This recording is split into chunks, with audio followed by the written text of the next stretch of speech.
The room was silent until the chain creaked. Not loudly, not violently, just a faint metallic tremor drifting through the cold, damp air. It was as if the stone chamber itself exhaled after centuries of holding its breath. Moisture clung to the walls like a second skin, glistening in the flickering torchlight. The flames danced in thin, trembling lines, revealing a narrow corridor where the Ottoman Empire stored what it did not wish the world to see. Here, deep beneath the towering halls of authority, punishment wasn't a spectacle. It was a whisper, a ritual, a message carved into the body so that pain, not words, would speak for the state. But tonight, this chamber held only one man, Mehmet. He was a small-town tax collector who had dared to falsify imperial records. His crime wasn't rebellion or treason. It was arrogance. He believed he could manipulate a system older than his lineage, older than his village, older even than the map he lived on. Standing over him was the Sabak, the local enforcer whose duty was to translate imperial law into human experience. His expression was calm, almost as he wasn't there to be cruel. He was there to be precise. The Empire didn't hire it hired instruments. Mehmet's breath quivered as he looked at the wooden pole placed on the ground beside him. Two soldiers lifted his legs. The coarse rope scraped against his skin as they bound his ankles and hoisted them upward. His hands strained against the cold, damp floor. The position felt unnatural, humiliating, designed to expose the most vulnerable, least protected part of a man. Falaka. He had heard the word before, of course. It was always whispered, always distant. A caution, not a sentence. But the moment the thought attached itself to his own body, something inside him collapsed. He realized the stories he'd heard hadn't been exaggerations. If anything, the stories had been gentle. The Sabak lifted the rod. It was smote, worn from use, and terribly ordinary, almost disappointing in its simplicity. But Mehmet knew enough about cruelty to understand this truth. The worst instruments are always the simplest. The first strike landed with a dull, fleshy thud. There was no scream, only a sharp inhale that scraped against his lungs like broken salt. Pain erupted in a wave that felt too bright, too immediate, as though his nerves had been coiled and waiting, anticipating their turn to speak. The second strike came more swiftly, then the third, and by the fourth, Mehmet's voice finally broke free, echoing against the stone walls, only to be swallowed almost instantly by the heavy, suffocating air. The chamber didn't need to be loud. The punishment didn't require blood. It required endurances and theirs. Each strike was not just retribution. It was instruction, a lesson delivered through repetition, through the swelling of flesh, through the way the soles of his feet, soft, nerve-rich, unprotected, were turned into conduits for imperial authority. The body always remembers what the mind tries so desperately to forget. And above it all, the fear. Not fear of death. That would have been a mercy. This was the fear that pain had no end, because the hand wielding the instrument had no hatred, only duty. The Sabak maintained a steady rhythm, neither cruel nor sympathetic. He didn't flinch when Mehmet begged. He didn't respond. When Mehmet cursed, his mind was elsewhere, anchored in the belief that this act served the Empire's balance. If corruption spread, society fractured. If society fractured, the Empire weakened. If the Empire weakened, everything fell. Eventually, Mehmet's voice thinned into hoarse, ragged gasps. The torch crackled softly, as if respecting the fading sound. The soldiers lowered his legs, the ropes loosening with a dry, rustling whisper he couldn't stand. His feet trembled violently when they touched the floor, as if the earth itself were too sharp to bear. But this wasn't the true punishment. It was only the prelude. Pain fades. Humiliation, however, lingers. They lifted him by the arms and dragged him up the narrow staircase, the light growing brighter with each step. He squinted as they reached the street. Morning had come, though it looked pale and indifferent. The townspeople were already gathering. News travels quickly in small places. A market woman paused mid-step, her basket of vegetables forgotten. A baker wiped flour from his hands, his face a mask of curiosity. Children watched silently, sensing the gravity of the moment without truly understanding it. He wasn't displayed for gore, he was displayed for memory. The Sabak announced his crime in a steady, unwavering tone, misreporting taxes. Defrauding the state, exploiting the poor. None of the accusations surprised Mehmet, but hearing them spoken aloud, with the full weight of the law behind them, hollowed him out further than the punishment itself. He stood there trembling, his feet throbbing with each heartbeat, as whispers crawled through the crowd like insects. It wasn't pity. It wasn't outrage. It was recognition. They knew he had done it. They knew this was the cost. Somewhere in the crowd, a young boy gripped his mother's sleeve, his eyes wide. Somewhere else, an elder slowly shook his head. The town absorbed the lesson without needing to speak. The Empire's justice wasn't always public, but when it was, the message resonated far beyond the square. A single punished official could stabilize an entire community, or just as easily destabilize it. Fear and order often walked the same narrow road. As Mehmet stood under the open sky, the memory of the chamber below clung to him like damp smoke. The chain's faint rattle, the torch's trembling flame, the rod descending again and again with mechanical indifference. He could still hear it behind his own heartbeat. He didn't know what awaited him next, Venus. Imprisonment, exile, or even release. But a truth had taken shape inside him. With chilling clarity, Tempire didn't need a keel to break a man. Sometimes, it only needed to remind him that he belonged to it. The crowd began to disperse. Life resumed its rhythm. Laughter returned cautiously to the edges of the market. But Mehmet remained there for a moment longer, unable to step forward, unsure if he feared the searing pain in his feet or the weight of the eyes he felt on his back. When he finally turned to hobble away, the Subak watched him with a face carved from stone. Not victorious, not regretful, simply aware that justice in T's world was measured not by mercy or cruelty, but by the maintenance of order. And somewhere deep beneath the cobblestones he walked upon, the iron chain in the darkness swayed gently, as if remembering him, reminding him that silence always learns to scream before it learns to obey.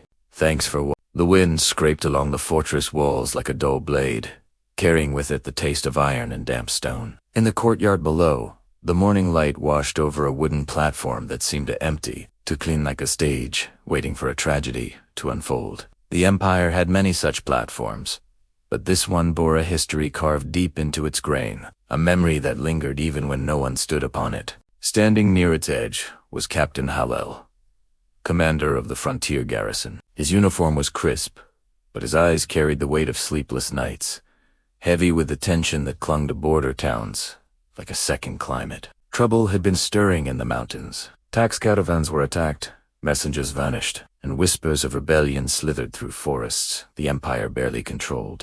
The frontier tolerated no uncertainty, and Hala understood what that meant.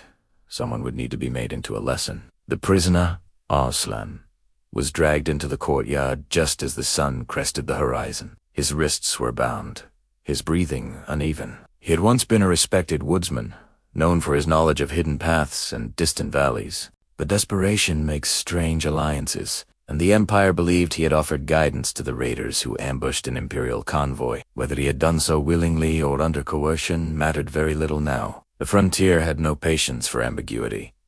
Halal watched Arslan with a calm he did not feel. He disliked punishments that stained the earth, but he also knew that any hesitation could unravel authority here. The Empire had its eloquent speakers in the capital. Out here, on the edge of the world, it spoke through action. 2 soldiers forced Arslan to his knees. Dust curled upward with each shuffle, hanging in the air as though reluctant to settle. His face, streaked with sweat and soil, betrayed neither defiance nor surrender, only a profound exhaustion. He was a man caught between accusation and truth, and he was about to pay for both.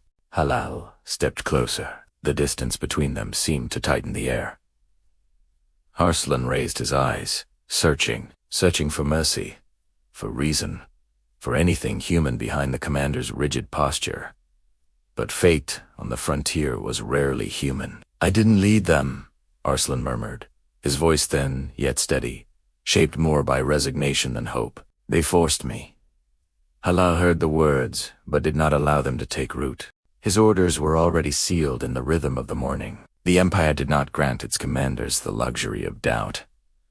Doubt eroded loyalty, and loyalty held the borders together more tightly than any wall. A wooden stake stood just behind the platform, its grain darkened from exposure to rain and time. It had been used only a handful of times, and only when the Empire needed to send a message louder than speech. Today, it would speak again. Arslan's breath hitched when he saw it. Halal felt a tremor move through the soldiers as well. Even the wind seemed to recoil. Impalement was a punishment reserved for those who threatened the very root of imperial order. In frontier towns, it was not merely an execution. It was a declaration, but Halal did not relish this. He did not fear the man before him. He feared what would happen if he appeared weak. The soldiers lifted Arslan to his feet. His legs wavered as though uncertain of their own duty. The courtyard, normally loud with the sounds of morning drills and shouting orders, now listened in uneasy stillness. Halal glanced at the few civilians watching from behind the fortress. While traders, farmers, families who understood all too well that the Empire held peace through measures few dared to question. Arslan struggled, but not wildly. His resistance was muted, as though he had accepted the inevitability, but could not bring himself to walk willingly toward it. His voice cracked once, not from fear but from a final, desperate plea that dissolved into the dry wind. The soldiers pressed him down, securing him with harsh efficiency, their faces tense, their hands steady because they had no choice but to be steady. Halal stepped forward. Every motion he made felt heavy, ritualistic, as if centuries of commanders before him were guiding his movements. The sun rose higher, illuminating the scene with an unsettling clarity.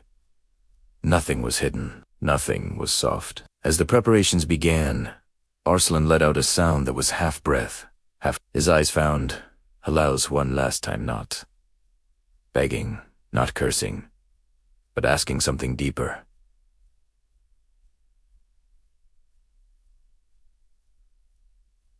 Why? Halal had no answer that would matter. The Empire's reasons were never personal, even when the consequences were carved into flesh. He turned away slightly, grounding himself with a slow breath. When the act commenced, Arslan's body arched, a silent shudder passing through him. His voice fractured, not into screams, but into broken gasps, swallowed by the morning air. The soldiers used practiced, grim motions, ensuring the punishment carried the Empire's full intent without unnecessary cruelty. The wind carried the sound of straining ropes, of wood groaning under shifting weight, but little else. The pain remained intimate, contained within Arslan's trembling frame. Halal kept his gaze fixed forward, not at Arslan. Not at the stake, but at a point just beyond them, as though staring into a horizon only he could see. His jaw was clenched, his breath uneven. To look directly would be to admit he felt something, and a commander on the frontier could not afford to feel. Minutes passed, or maybe longer. Time in the courtyard stretched thin, heavy, and oppressive. Finally, Arslan's movements slowed. His breaths grew shallow. His body sagged in a way that told Halal the worst was over, not for Arslan, but for the Empire's need to make an example.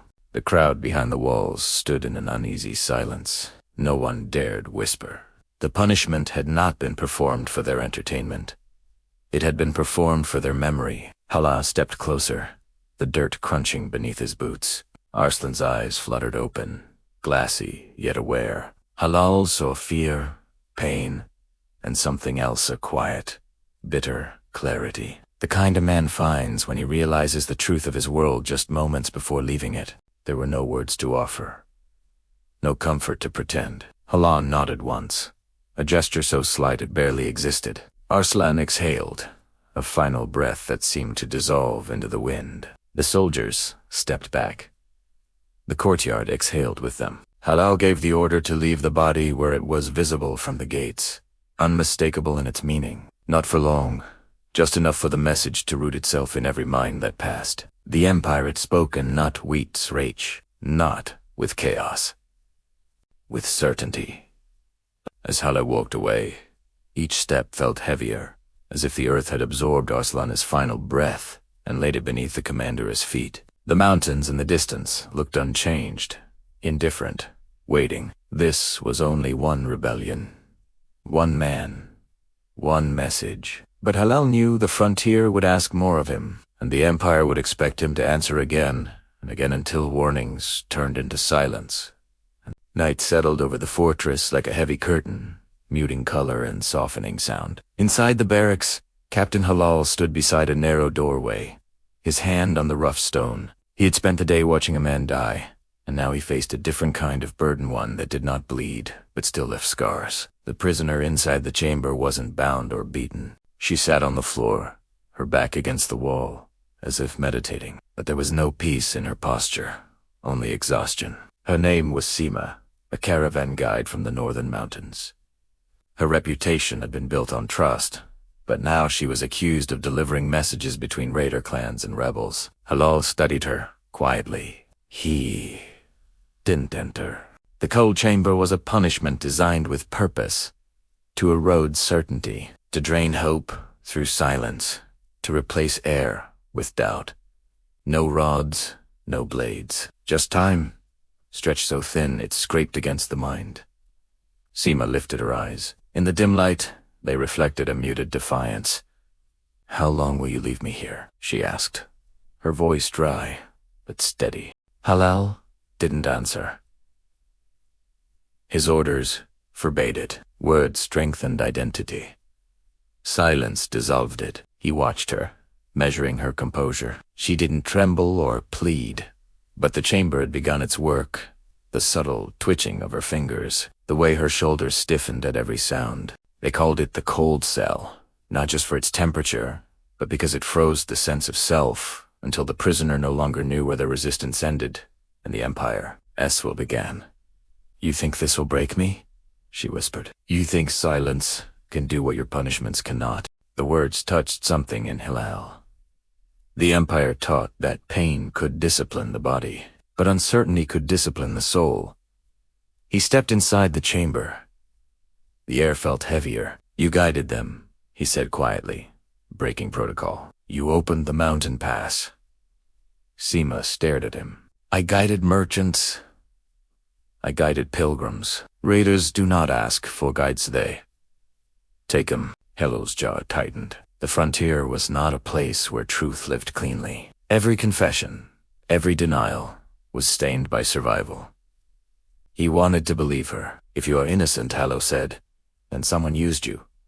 "Then find them," she replied. "Find the ones who put a death on my name." He saw the fatigue behind her steadiness, but sympathy was a luxury he couldn't afford.